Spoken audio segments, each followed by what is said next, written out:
I would like to give you a very warm welcome to the transplant session of the educational day. Please remember that voting will also be included in this session, so you have to go on your app to the interactive program, click on this session, and then at the top of the screen you will have a voting button, and if you press that, you will be directed to the voting page. And as always with voting, participation matters. I'd like to introduce my co-chairs, Bénédicte Neven, who is the chair of the Inborn Errors Working Party at EBMT, and Manfred Hoenig from Ulm, who is my co-chair. And this session will be framed by a case presentation that is brought to us by Lorenzo. Lorenzo Lodi is from Florence, Italy, and he will start the session now with a interesting case that we have discussed multiple times before, and he will set the stage for our presentations later on. Thank you.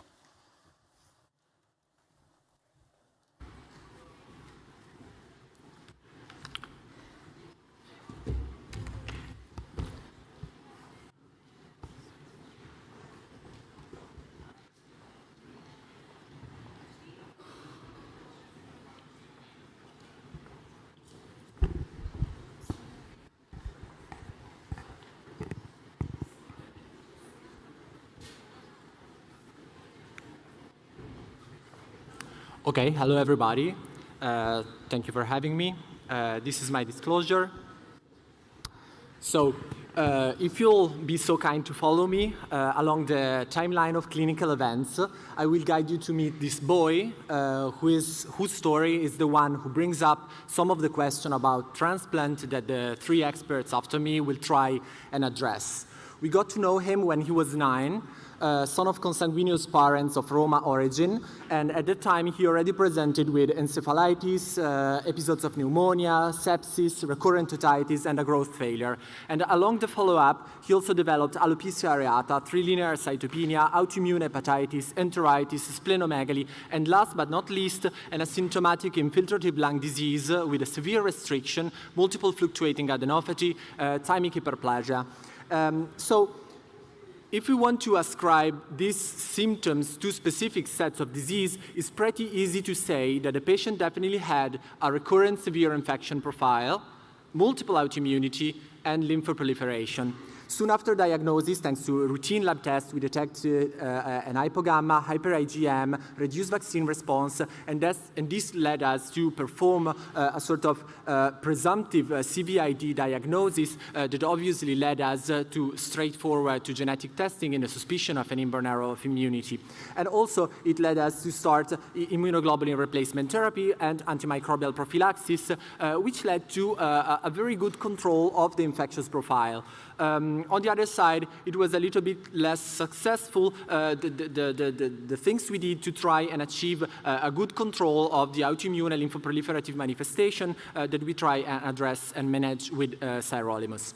This is for you just to have a glance at his peripheral immunophenotype. As you can see, there are no major alteration in the major lymphocyte subset, but definitely on B cells, we can find a significant reduction in memory B cells and almost absent switch memory B cells with an increase in transitional B cells. As already told, there is an hypogammaglobulinemia, hyper-IgM, and no other alteration. We went to genetic, and genetic was pretty easy because we found an homozygous mutation on protein kinase C delta that was already reported in the literature. Protein kinase C delta is a serine threonine protein kinase that has contrasting roles in cell death and survival and is pretty central in immune homeostasis. We already had a knockout mouse model that quite well parallel the phenotype of the 21 patients reported that, as you can see, span from infection, lymphoproliferation, autoimmunity, so there is a quite wide heterogeneity in the phenotype. This heterogeneity of the phenotype plus the expertise of the center that was performing the diagnosis, like a sort of Kant glasses, made the people that were describing this disease to classify them in very different ways. Some people have called it ALPS. Other people describing phenotypes with a lot of autoimmunity call it as monogenic lupus. It is classified among ABV susceptibility in IUIS classification, but other groups found a reduction in the oxidative burst and some clinical phenomenon that may resemble chronic graft-versus-host disease. We call it common variable immunodeficiency, let's say improperly, but definitely there are some at least clinical and immunophenotype correlation with APDS. So this is to say that this disease is a sort of brain teaser. Some people see a 6, others see a 4, others see a 1 in this sort of brain teaser, and the same has been for this patient, and this has definitely influenced the heterogeneity of the treatment that has been performed in this patient. As you can see, they are very much different. Some patients have been treated with just hydroxychloroquine, other with sirolimus, so it's very, very much different. The patient 6 is the one bearing the exact same mutation as our patient. And this is to say that we have used some treatments, but definitely these are some of the pathways in which protein kinase C delta is involved, and definitely there are a lot of molecular targets we could eventually address. So just to recap, before leaving the speech to the other presenters, we are talking about a boy that is 13 years old. He has a protein kinase C delta deficiency and hypogammaglobulinemia and B peripheral immunophenotype anomalies. He has an infectious profile that is very well controlled by immunoglobulin replacement and antibiotic prophylaxis. He has autoimmunity and lymphoproliferation that has just a partial control with sirolimus, and we witnessed an onset of interstitial lung disease during sirolimus treatment. And the other workup were negative, let's say, to explain these manifestations.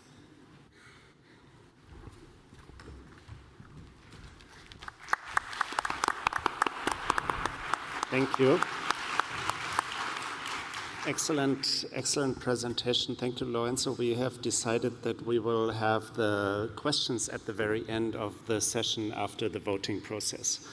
So my assignment was to talk to you about who to transplant. So, of course, we're talking about patients with inborn errors of immunity or primary immunodeficiencies, and who of these we want to transplant or not. I have no disclosures relevant to this presentation.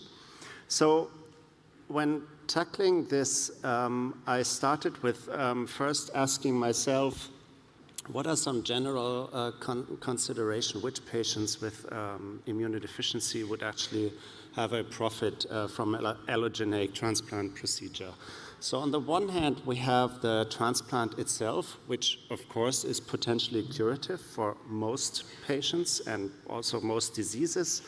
For some diseases, maybe not for all aspects of the disease, but in general, it's usually the case if it is a hematological disease. Of course, transplant is always toxic to a certain degree. This can vary a lot depending on the patient, depending on the conditioning, depending on the situation you're in. And this toxicity is always there in the short term, and there may also be long-term toxicity, like, for example, infertility, which can be there but doesn't have to be there. Obviously, transplant can be potentially fatal, which is the main reason why it's such a difficult decision sometimes whether to proceed to transplant or not.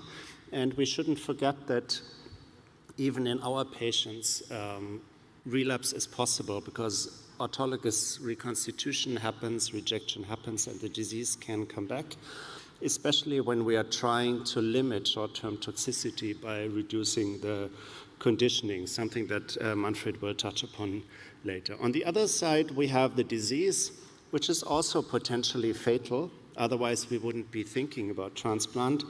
We also know that disease activity in many of these diseases will and can affect quality of life.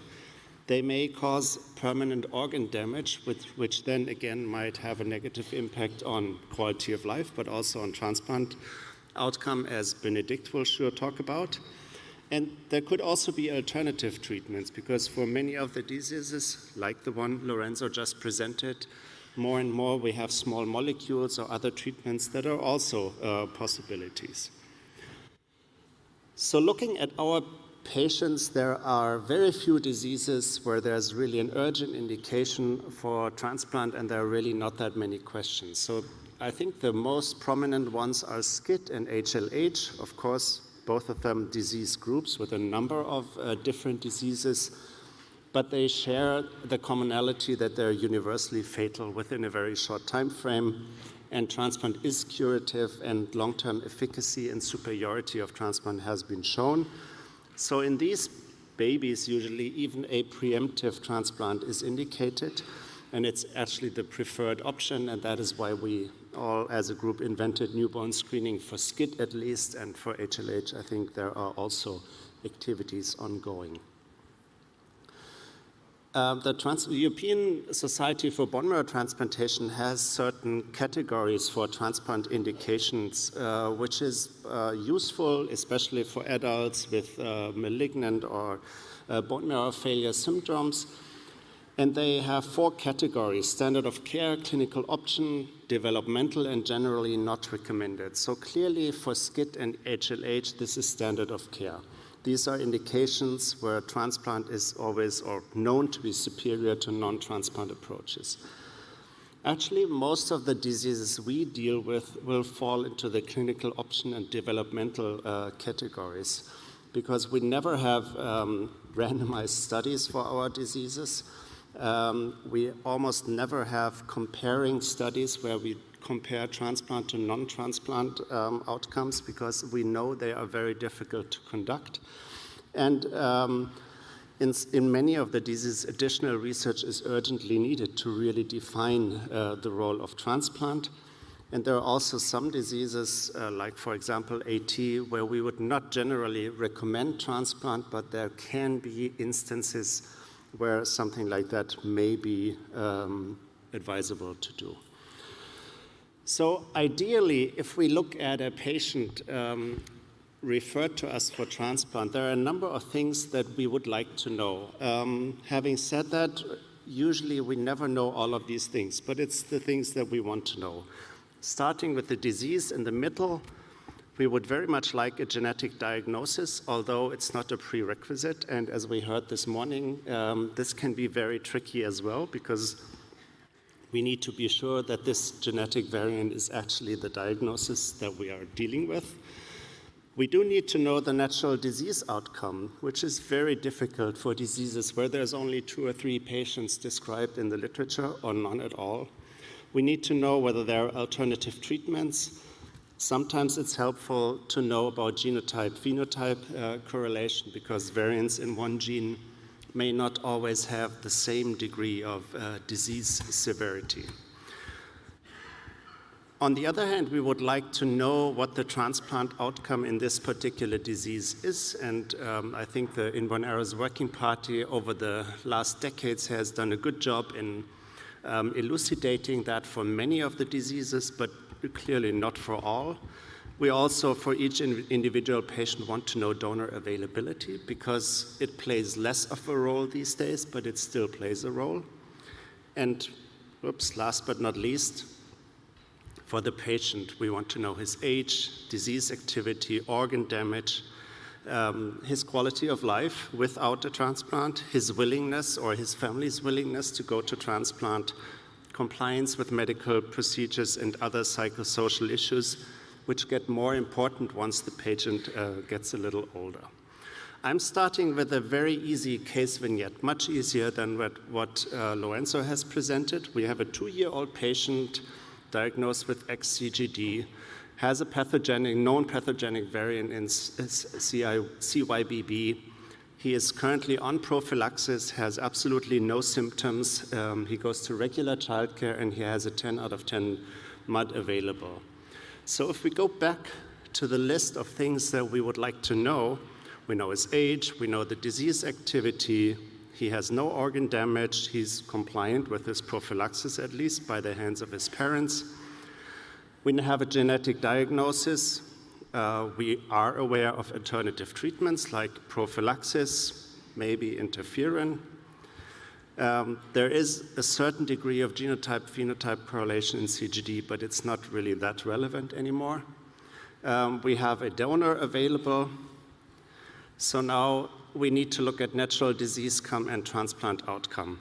So for CGD, it's one of the few diseases where we do have quite a bit of data from multiple different registries demonstrating that the long-term disease outcome is not that great, even though the majority of patients reaches adulthood without a transplant if they are on appropriate prophylaxis. And this is data from the UK, but there's also French data which are a little more up-to-date, showing similar things, even with current prophylaxis regimens.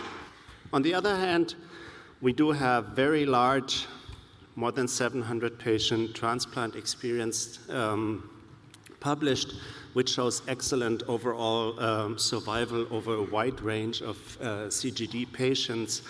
So it should be pretty clear-cut. But if we're really honest, the left Kaplan-Meier curve goes along for 50 years along the time axis. If we look at the transplant, that was only 3 years. So if we're being really honest with ourselves and the patient, actually for the first few years, there's a survival deficit for transplant compared to non-transplanting. And we assume that this Kaplan-Meier curve will go on like this for the next 50 years or so, but honestly, we don't really know. We assume it is the case, and I am convinced it is, but we need to be honest that we actually do not know that yet. For CGD, we also have quality of life information. It's one of the few diseases where such a study has been carried out, and it clearly showed that patients who did undergo transplant after transplant have a better quality of life if they are alive. So we also know the disease outcome, we know the transplant outcome, we assume we know the quality of life of this patient, and we know that it should be better in the future if he goes to transplant. His parents are willing, and there are no relevant psychosocial issues that we know of at this point. So in this case, we do have a good rationale to proceed to transplant. So going back to this table, I think there's consensus that CGD usually falls in the standard of care category, but also clinical option. It really depends. It also depends on the age of the patient, and there may be situations where it actually falls in the developmental cohort. For example, if you have a 55-year-old with multiple disease complications and organ damage. So the question now is, where does Lorenzo's patient fit in this table? I am not so sure, but we will find out, because it's actually more complicated than that. And I always like to show this slide at the very end, because it highlights the scale of things that we need to take into account. And in my mind, the personal risk evaluation for each patient and the willingness of the patient and or his family to go to transplant are the most deciding factors of who to transplant, and not so much some table with categories for certain diseases. We do need the best available information, and clearly this is not a perfect world. For many of these diseases, we do not have that information, and we should work hard, especially you junior ones in the audience, to publish this information on most of the diseases that we know of today. And of course, counseling is always a process that will take time, that will require repeated consultations, and also re-evaluation of risk-benefit ratios. And with that, I would like to end and hand the microphone over to my colleagues. Thank you.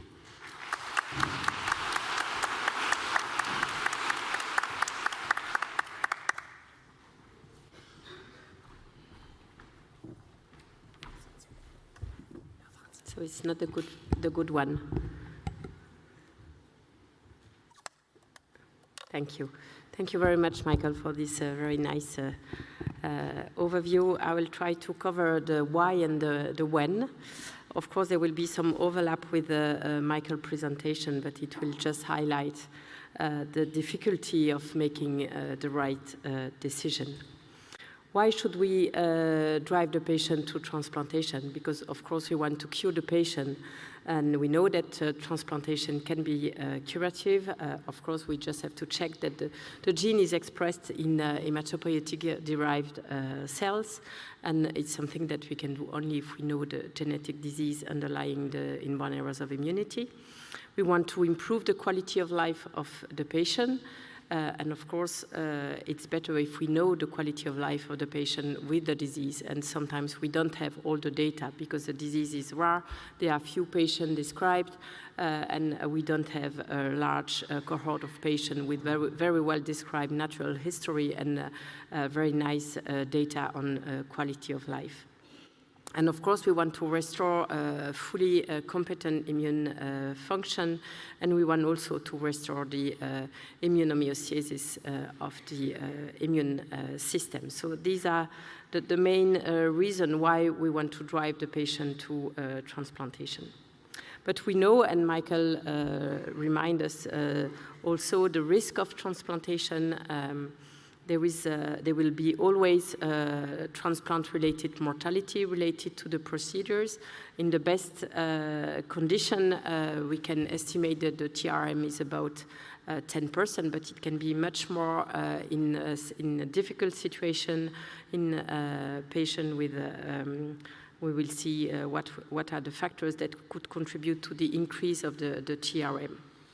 There are acute toxicities during the process of transplantation. Of course, there are risks of infection during aplasia and during the few months after transplantation when the immune system needs to be rebuilt from the hematopoietic stem cells of the donor. There might be also immune reaction responsible for loss of the graft and rejection, or GVHD, and these GVHD can be variable in severity. Mild GVHD can be quite reasonably controlled, but GVH grade 3 or 4 increase TRM significantly. And we also have to face acute toxicities related to conditioning regimen. The liver, the lung, the kidney can be affected by the conditioning regimen that we choose for our patient. And then we have late toxicities. Some patients may have infertility, and we are not completely able to predict the risk of infertility today. Patient may develop chronic GVHD. Hopefully, in inborn errors of immunity, this complication is not so frequent. And we don't really know what is the risk of secondary malignancy in these patients late after transplantation, because they have been exposed to significant chemotherapy during the conditioning, and we know that it can expose to an increased risk of malignancy, and we really need long-term studies to evaluate this risk in the long term. So we are convinced that some patients can really benefit from transplantation, especially when the disease is little, as Michael highlighted, but also in other diseases where the impact of the disease on quality of life is important. But we have to keep in mind that we may be toxic. So what are the factors that influence the TRM, the transplant-related mortality? Does the donor and the age of the recipient are important factors? The donor, yes. The best match is the better. In the recent studies that are published, and including studies that we perform in the Inborn Errors Working Party, the difference between matched sibling donors and matched unrelated donor, 10 out of 10 unrelated donors, are more and more equal in terms of overall survival. And it has been shown for several diseases like SCID, CGD, also selected combined immune deficiency. We also have the opportunity to propose mismatched unrelated donor or mismatched family donors, so haplo donors, and results are quite significantly improved in the last decades, thanks to the platforms that we have available with the in vitro TC alpha beta CD19 depletion of the graft, or the in vivo depletion of the graft with post-transplant cyclophosphamide. And thanks to this process, we are able to overcome the risk of rejection and GVHD, at least partially, and the outcome are really improving in the last decades. So donors' availability is still an issue, but less and less important in the process of decision to go to transplantation. Age of the recipient, the younger is the better. I think my colleague will be okay with me. It has been shown for many diseases like Wiskott-Aldrich syndrome, CGD, and many others. But on the other hand, transplantation can be feasible in adolescent and young adults. At least you choose the good patient, those with not too significant disease burden or organ damage. And this is really something I want to highlight, because you know that primary immune deficiency can be quite damaging. There are infections in the patient, and these infections can alter the lung function, the liver, the gut.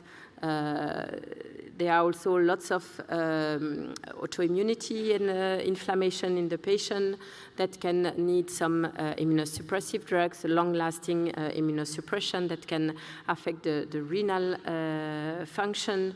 And there are, of course, other type of infection that we won't be able to control before transplantation, and restoring the immune system is the best way of controlling the infection. So you have to start the conditioning and the transplantation with an active infection, and this is really something that is quite scary.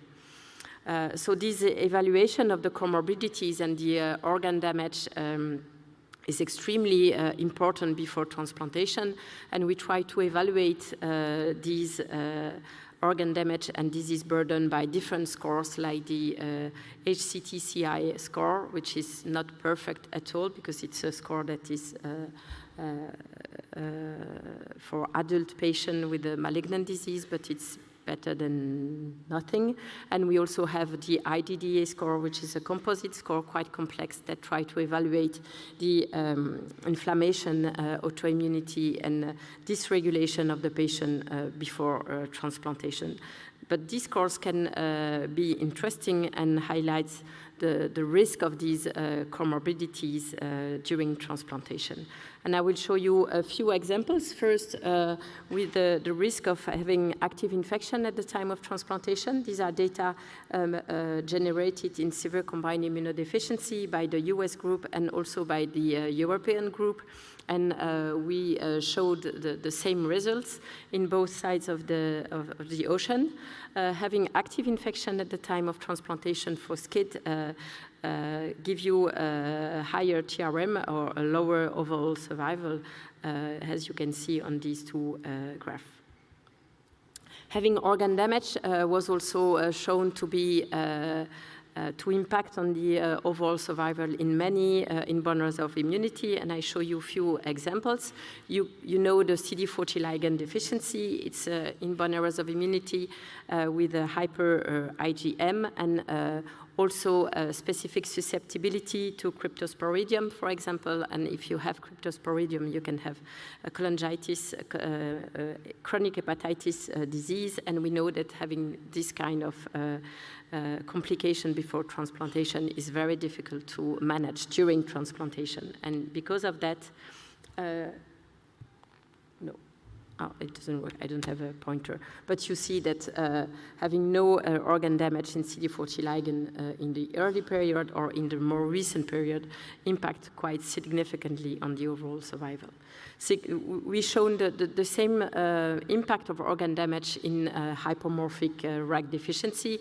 You know the hypomorphic RAG deficiency. It's a disease with a broad spectrum of dysregulation, with autoimmunity, with the granuloma, with the persistent rubella virus responsible for skin and organ granulomatosis.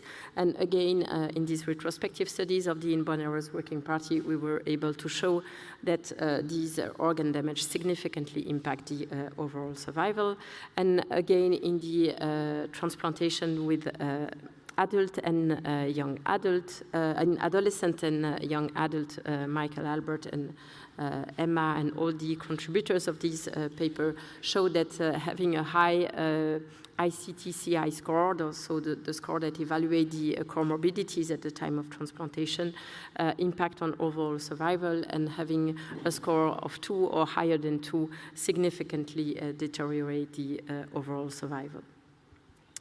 There are many other examples. One more examples, again, an in bone marrow working party study, studying retrospectively the haplotransplant with the TCR alpha beta or the PTCY approach, showed that the group were not completely comparable because they were more active infection at the time of transplantation, more organ damage, and higher morbidity score in the TCR, in the PTCY than in the TCR alpha beta group. But nevertheless, in the multivariate analysis, we showed that the most important factors that contribute to the outcome was the pre-transplant comorbidity score, and the higher the score was the outcome was poorer. So this is extremely important, and we show the same at the monocentric study, looking to the outcome of haplotransplant with PTCY in non-SCID patients, 72 patients, and again we showed that having a low comorbidity score was associated with a very good overall survival in this haplo transplant, and we showed that having a low IDDA score at the time of transplantation was also important for the overall survival. So all these data are showing the same. The sooner is the better, and the better is to do the transplantation before organ damage and disease burden. I hope you get the point. Why should we transplant? To cure the disease, as I said, to improve the outcome and the quality of life. When should we transplant? The sooner is the better, before disease burden and organ damage, without active infection, with the best control of inflammation, of autoimmunity, and with the best available donors. And then I thank my colleagues who are working with me, and I give the microphone to Manfred, who will show you how to transplant patients. Thank you.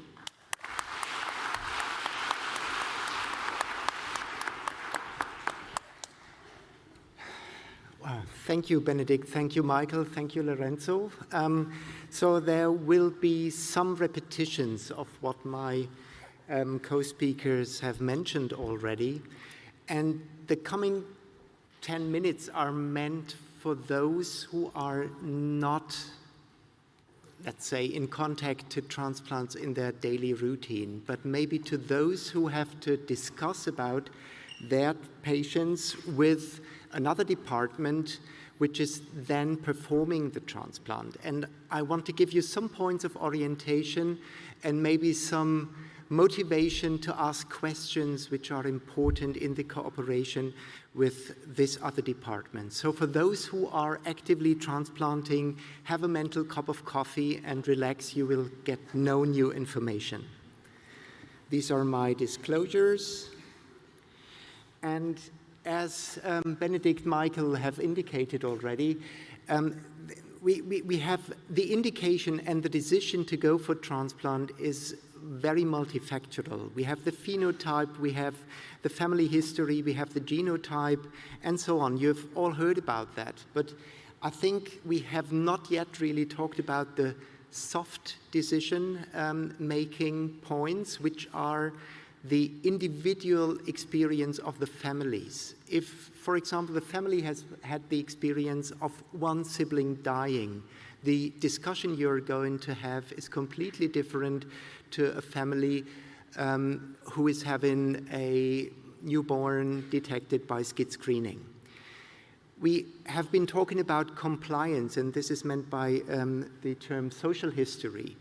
We need compliance of the families and the patients for conservative therapies, but we need it for transplant as well. Even if we have the chance to offer a therapy with permanent cure, we still need for at least months and years compliance. And this sometimes is not obvious and is more difficult than we sometimes expect.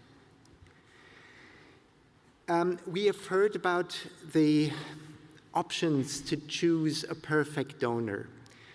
And just let me quickly tell you something about the historic donor hierarchy, which has led us through the last 20, 30, 40, 50 decades. Because of the risk of GVHD and rejection, which is indicated by the red pictograms, we have made a hierarchy which goes down from the matched family donor to the matched unrelated donor to the mismatched unrelated donor, and then the mismatched family donor, the so-called haploidentical donor. And this goes along with an increasing risk for infections, and some centers have decided in other ways than other centers where the role is of umbilical cord transplants as another source of stem cells.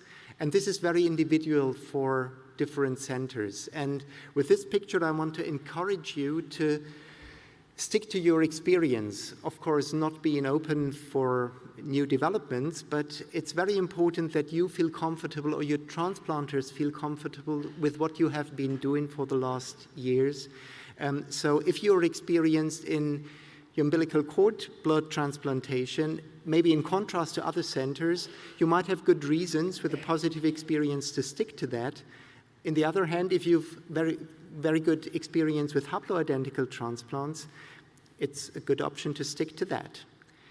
And we have seen many developments in supportive care which have brought this hierarchy in disorder, which is good, I think, because these developments, as my pre-speakers have indicated, have made the curves, the survival curves, to become more and more closer to each other.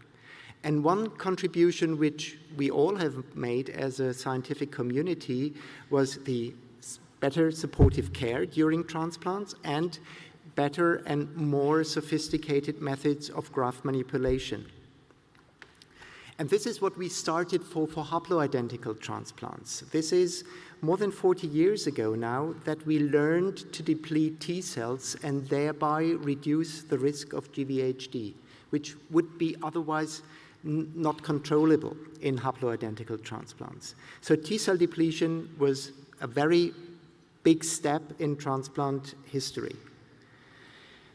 But we learned to become more sophisticated because we saw that the increased risks of infection are putting patients at risk for treatment-related mortality, and therefore we learned to take out just subpopulations of T cells, alpha-beta receptor positive T cells and B cells. Or we have relearned in recent years to do this not in vitro because it's expensive and you need a special unit for that. But we have learned to remember in vivo T cell depletion without in vitro T cell depletion and do this by cyclophosphamide post-transplant. So with all these developments, we have seen a change in the donor choice, which is the most recent EBMT evaluation for this question, where you see in the yellow an increase for the haploidentical transplants in recent years, and most of this accounts to the post-Cy strategy. We see a more or less stable use of HLA-identical siblings, maybe with a slight decrease in recent years. A stable increase of unrelated transplants. You see these little valleys, which is caused by the corona pandemia. And you see I would say, a decrease in the use of cord blood. But this is not because of donor availability. This is because of new strategies and changes in strategies which we learn to work with. Bénédicte and Michael have indicated this for various diseases. So this is historic from 1968 to 1999, where we still see good reason for this donor hierarchy, with less fortunate outcomes for haploidentical donors here on the bottom, and good results for those who are lucky with a related genoidentically donor. But this has equalized over the recent decades, and I'm just showing you these three pictures for SCIDs with the overall survival, and we now see almost no difference anymore for matched unrelated and matched family donors, and we see a further improvement of the outcomes of the alternative, of so-called alternative donors. We are now here in a session for inborn errors of immunity, and even though you think this is more or less clear to everybody here in the room, I still want to indicate it and remind it, because in the communication with another department where there are experts for stem cell transplantation but not for immunodeficiency, this comes up again, that it's not only HLA typing, which is imprinted in chromosomes, but it's the genetic disease you want to treat with the bone marrow transplant, and you have to, especially in these conversations, be very clear that you have ruled out that the potential donor is not affected by the genetic disease, and that the potential donor is not a carrier of the genetic disease. This is, of course, different for all of the different genetic diagnoses we were talking about in the previous sessions, but it has to be remembered and it has to be actively communicated.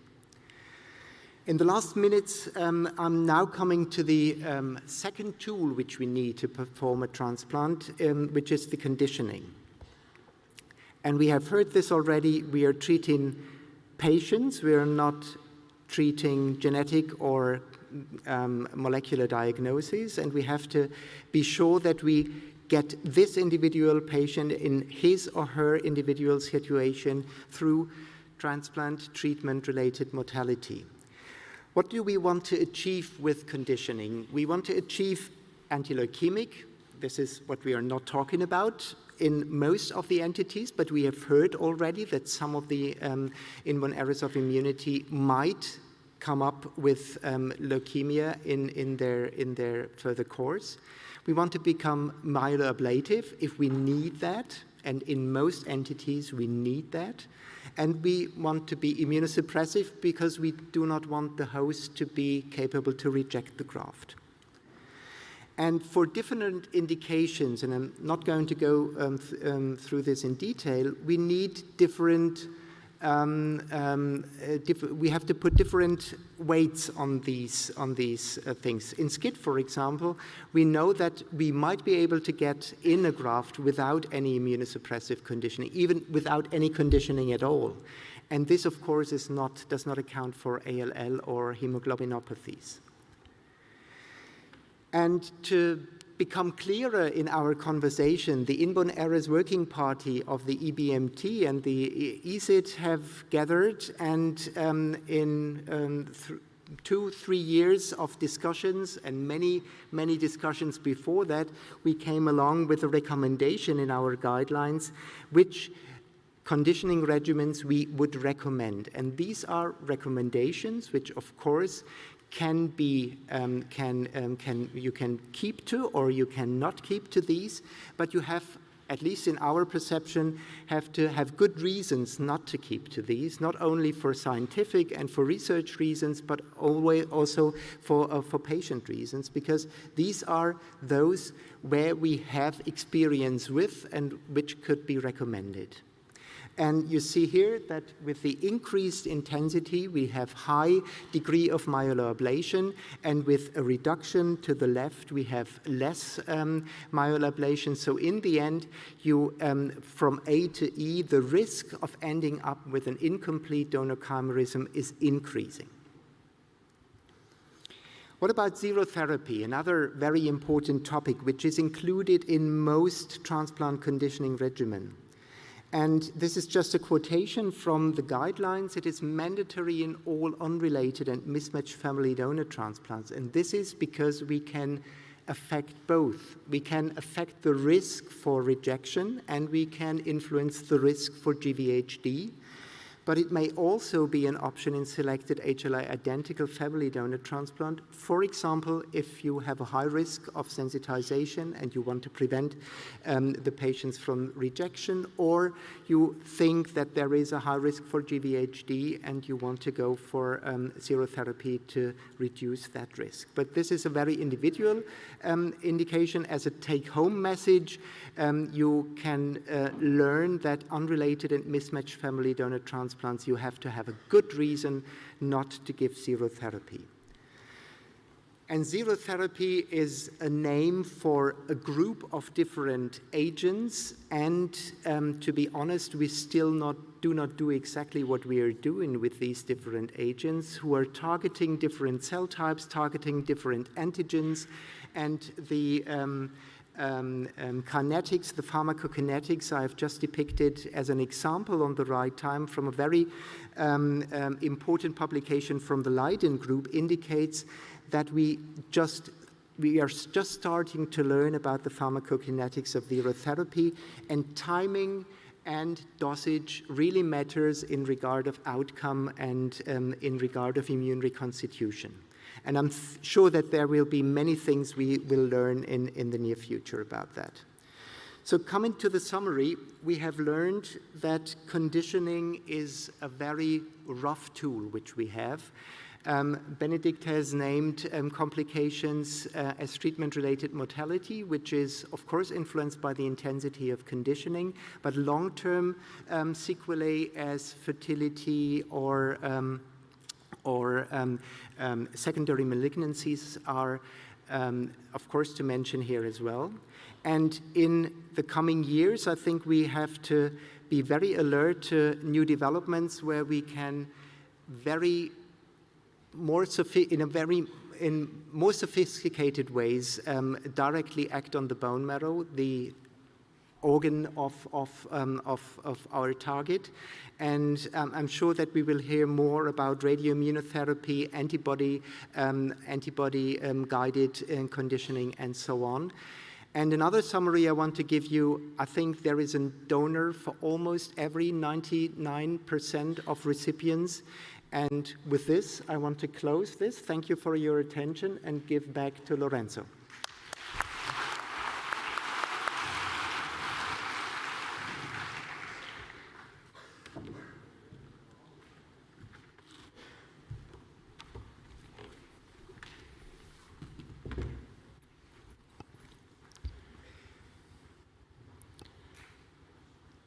So, thank you very much. Let's start back from the clinical recap.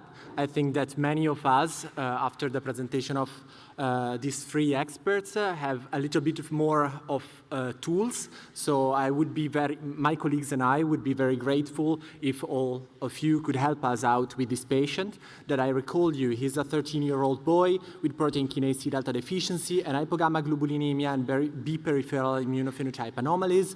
The infectious profile is very well controlled, not very well controlled, autoimmunity and lymphoproliferation, and he also recently developed this interstitial lung disease. So I have some questions that will help me out. So the first one, the elephant in the room, how would you proceed with the patient? Add steroids, continue with sirolimus, target therapy, directly proceed to hematopoietic stem cell transplant, or proceed to transplant after attempting to achieve the best possible disease control.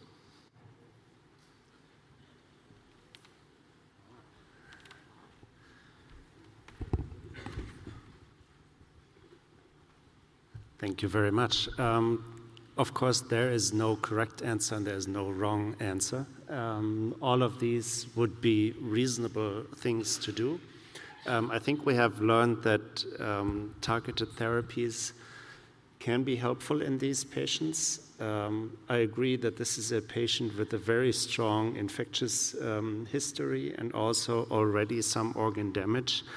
So I would argue that ultimately this patient will be better off with a transplant, but I would fully agree with the approach to first attempt to achieve the best possible disease control that can be achieved. Having said that, I wouldn't recommend to do this forever and ever and ever, because that's also something that can happen, trying to get the disease into remission, which just doesn't work, and then the transplant is postponed forever while additional organ damage develops. And then we'll proceed to the next question, I believe. Thank you. What is the most significant factor that will determine the outcome after transplant in this patient? So the donor type, the patient age, the organ damage before transplant, the infection before transplant, or the underlying disease?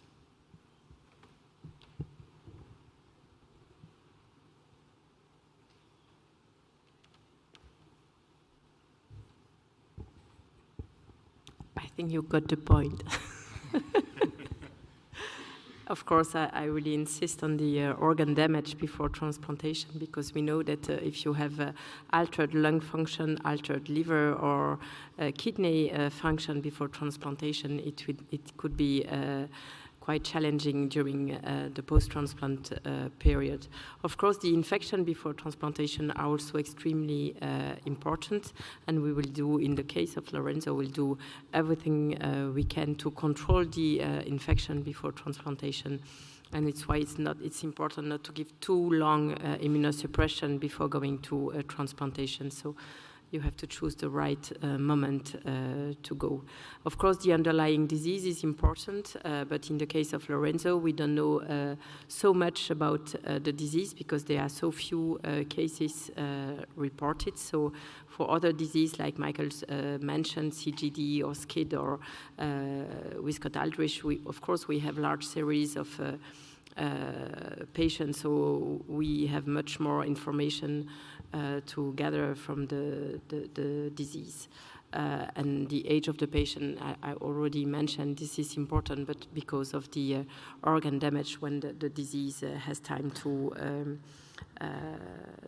damage the patient. I would also mention that teenage adolescence is probably a tricky period for transplantation because the compliance might be an issue, and it's always a difficult time of your life to be in an isolator. So, but again, I think the organ damage is the most important factors. Thank you, Bénédicte. And which conditioning would you use? We have seen the protocols that Manfred was highlighting before. In case we identify a matched unrelated donor, I think we have to specify this, that you can make your choice. This will be interesting.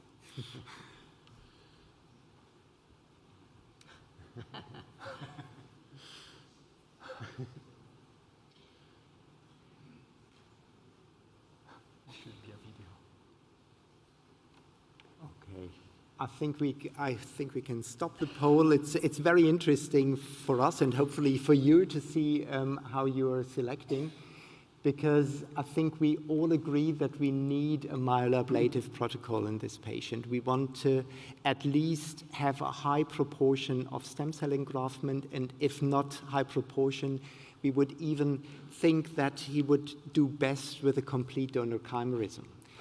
Even though we have no data what a mixed chimerism for this patient would mean with regard of ongoing autoimmune problems and so on. But to go for a protocol A or protocol B, I think if you ask 5 transplanters whether to go for protocol A and B, you will get 8 different answers. So there is no really scientific and evidence-based decision on that. Thank you very much. Thank you very much.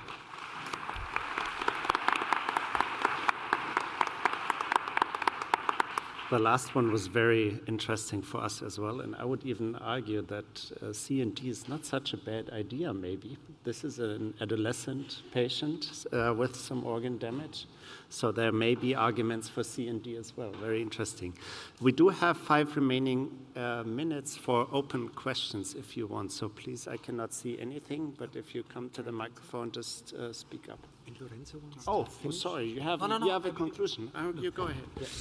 It's just that I'm craving for the opportunity of having so many people like to tell us what they think about the patient and what would they do. So I'm gonna give you like some additional information that may help you may help us decide the treatment of choice. Actually, the other patient reporting the exact same mutation had a renal disease. He was treating with B-depleting cells, but he ended to end-stage renal disease. He had a kidney transplant and a reject. We also discovered an affected older brother with a lupus-like nephritis, so we can definitely say we are pretty worried for a potential future involvement of the kidney in our patient.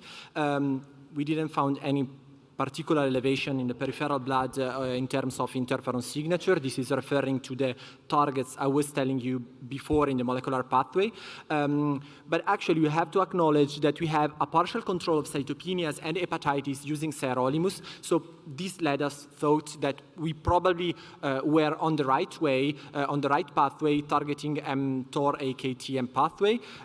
We performed an S6 phosphorylation assay, and we found a very much significant hyperphosphorylation. So we started for compassionate use a P3K inhibitor.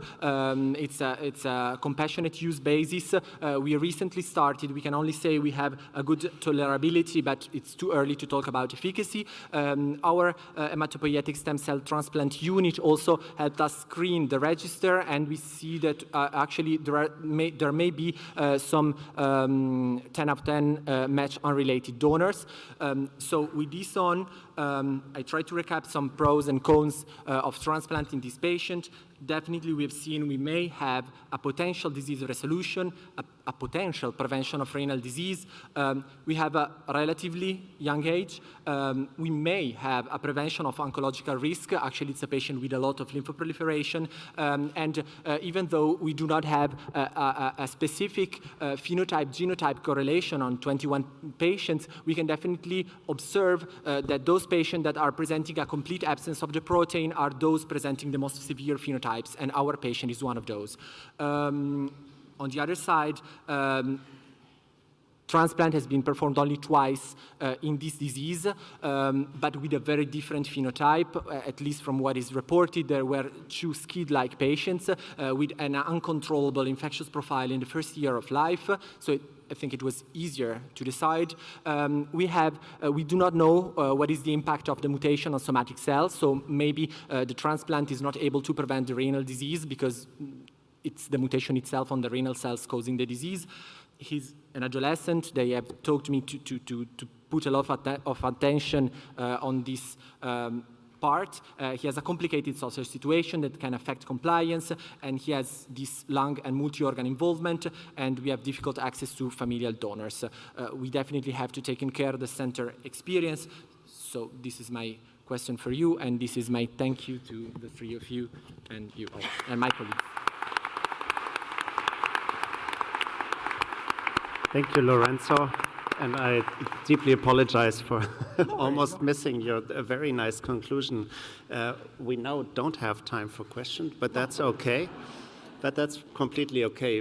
Within the voting process, you already showed that you're now experienced transplanters, and if there's still particular questions, please direct them at us during the coffee break.